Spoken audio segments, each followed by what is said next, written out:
Todo estaba bien hasta que llegó esa. Todo estaba bien hasta que llegó esa que siempre te llamaba, esa que siempre te buscaba, sabiendo que estabas conmigo, esa te rogaba, esa que siempre te llamaba, esa que siempre te buscaba, sabiendo que estabas conmigo, esa te rogaba.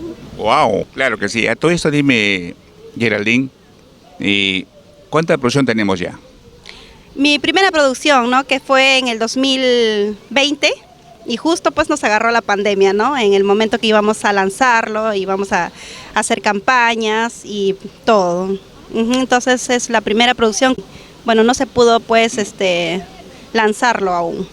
Claro, mira, Geraldine, eres compositora de unos temas que dices, ¿no? Dime, ¿qué temas son? A ver si no puedes